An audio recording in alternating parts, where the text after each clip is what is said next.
So today I'll be reviewing Godzilla Minus One.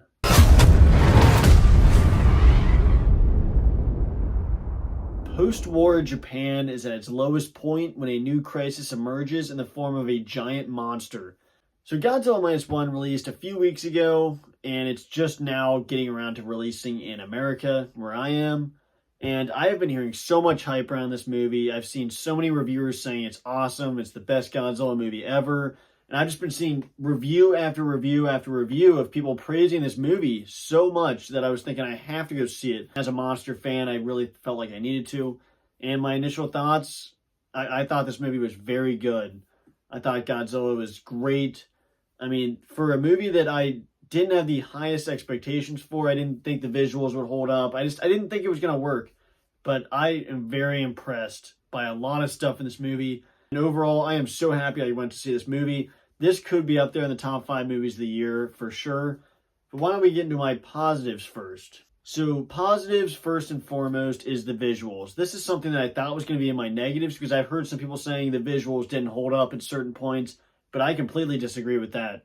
That's the only negative I've really seen for people, and that's not a negative for me. That's a positive. The visuals were perfect for this Godzilla. I kept waiting for a moment in this movie where I was going to be like, okay, that's the moment where the visuals don't hold up. But I never had that moment. I don't understand what people were saying about the visuals. I thought they were perfect throughout the whole movie, and they were just excellent. Godzilla looked great in all of these scenes, and he kept looking cooler in each scene after the next. I won't spoil anything, but the beginning scene where you see Godzilla is one of the best scenes ever. It's just such a cool scene. And for a Godzilla movie, I just did not expect it at all. And the next positive is the sound design on Godzilla, on the tanks, the planes, the battleship, everything in this movie. The sound design was great. And then Godzilla in general is just a big positive. He looks amazing, like I said.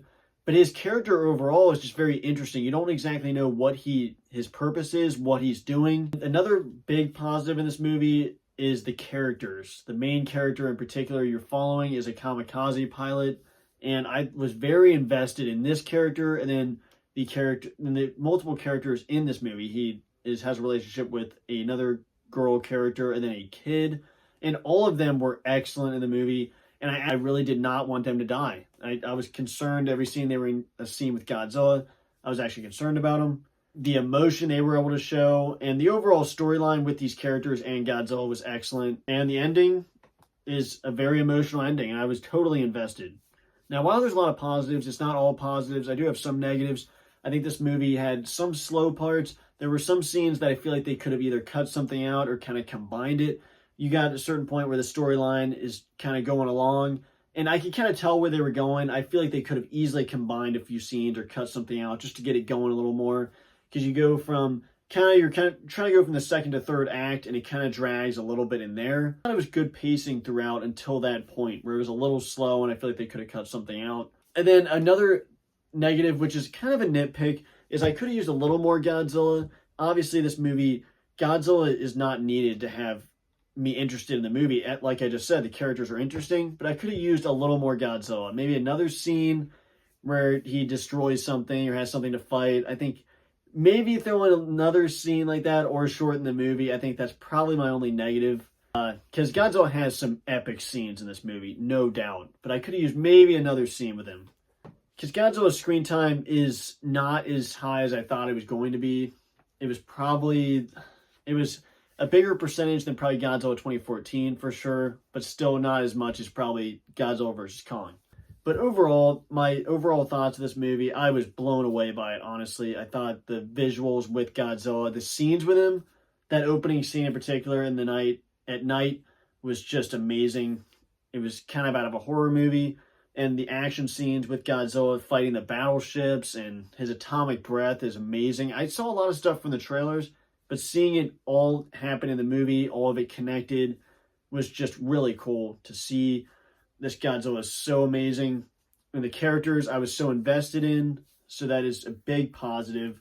And overall, I think they could have had a little more Godzilla, and they could have trimmed this movie down a little bit. But I'm going to still give this movie a solid 8 out of 10.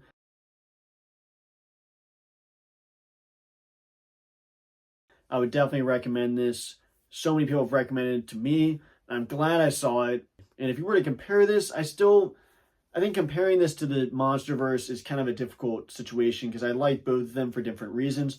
But yeah, this is a solid movie. I definitely enjoyed it. I'm glad I went out to see it. And if you haven't seen it and you're a Godzilla fan, you have to go see this right away. But thank you everyone for watching. Make sure you let me know down below what you thought of this movie. And let me know, do you think they're making a sequel to this? I really hope they do. Thank you everyone for watching, and we will see you in the next video. Bye guys.